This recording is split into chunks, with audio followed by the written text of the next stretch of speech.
Seguimos na Guerra Traduzida com os destaques da imprensa ucraniana desta segunda-feira. Continuamos com o jornalista Luís Soares, eu sou Miguel Cordeiro e passamos de imediato para o TSN, um portal de notícias ucraniano que destaca os avanços do conflito em Kharkiv.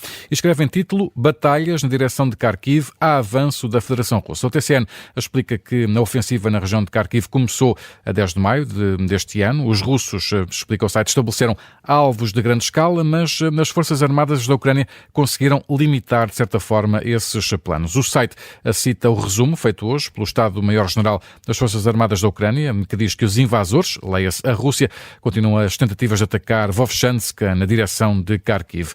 Desde o início do dia, 2 confrontos aconteceram na região desta cidade, mas, diz o site, a situação está agora sob controle. No entanto, o TSN adianta que as Forças Armadas estão a contra-atacar. Cita os analistas no Instituto para o Estudo da Guerra, que mostram que as forças de defesa da Ucrânia lançaram um contra-ataque ontem no norte e nordeste de Kharkiv e a Rússia estaria a tentar retirar as unidades de combate deste distrito de Vovchansk. As Forças Armadas conseguiram repelir contra-ataques no norte de Kharkiv e na região de Vovchansk, que fica no nordeste de Kharkiv. Os contra-ataques forçam assim os russos a transferir unidades da direção de Donetsk para a direção de Kharkiv. O conselheiro do chefe do gabinete do presidente da Ucrânia, Mikhail Podolyak, diz que a ofensiva russa em Kharkiv se tornou numa das operações mais fatais para a Rússia durante toda a guerra. Podolyak fala em 2 fatores decisivos para o fortalecimento da defesa das Forças Armadas da Ucrânia: a chegada oportuna de ajuda militar, especialmente projéteis de artilharia, e a permissão para atacar com armas ocidentais de longo alcance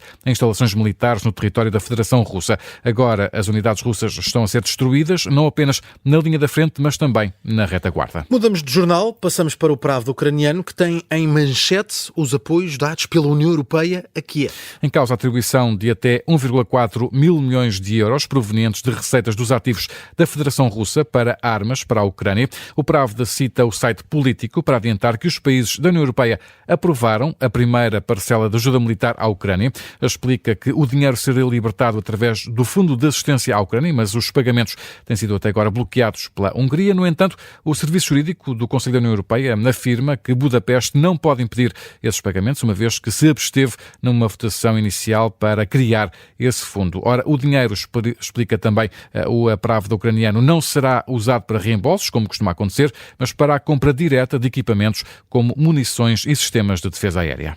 Na secção de economia deste jornal, do Pravda ucraniano, o destaque vai para as restrições ao consumo de energia. São novos cortes de energia agora na região de Dnipro. A empresa de energia da Ucrânia justifica a decisão com a difícil situação do sistema energético desta zona, mas não é só. Os cortes foram alargados em 11 regiões, entre elas a capital, Kiev, também em Sumy, Poltava, Kharkiv, Donetsk. Vão existir mais restrições, nomeadamente entre a 1 da tarde e as 11 da noite. Isto acontece porque as medidas já aplicadas para limitar o consumo não foram eficazes. E numa altura de campeonato do mundo de futebol, a imprensa ucraniana conta a história de um soldado que perdeu uma perna no campo de batalha, mas que ainda assim continua a jogar futebol. O campeonato da Europa foi um lapso meu. É a história do soldado Alexander Shinsley, de 27 anos. Ele perdeu uma perna na frente de guerra. Apesar disso, não abandonou as aulas de futebol, que joga desde os 7 anos. E no fim de semana estreou-se mesmo no campeonato da Polónia. Este soldado, antigo soldado, é de Odessa e antes da guerra trabalhou na indústria da construção. Desde criança, a atividade preferida era o futebol. Praticou desde os 7 anos de idade e não abandonou o hobby nem na idade adulta. Alexander juntou-se ao exército voluntariamente no 3º dia da invasão russa da Ucrânia. Ele esteve na maioria das áreas de maiores combates, nomeadamente em Kherson, em Zaporizhia, também em Donetsk e na região de Kharkiv. Em novembro de 2023, durante uma das missões de combate na aldeia de Robotin, na região de Zaporizhia, Alexander ficou gravemente ferido, mas isso não o impediu de acreditar que iria continuar vivo. Foi tratado num centro de reabilitação, a perna teve que ser amputada, teve também que passar por várias intervenções e depois acabou por receber uma perna artificial. Para dominar a prótese, o que é que ele fez? Treina ativamente, enquanto continua também a jogar futebol, e descobriu as competições adaptadas para pessoas com deficiência. No fim de semana estreou-se então no Campeonato de Futebol da Polónia. Não sabemos qual é que foi o resultado do jogo, mas a secção do Lifestyle do Pravda conta esta história de superação, também com fotografias de alguns dos momentos dos treinos. Guerra Traduzida na Rádio Observador. Estamos de regresso amanhã depois do Jornal das 3.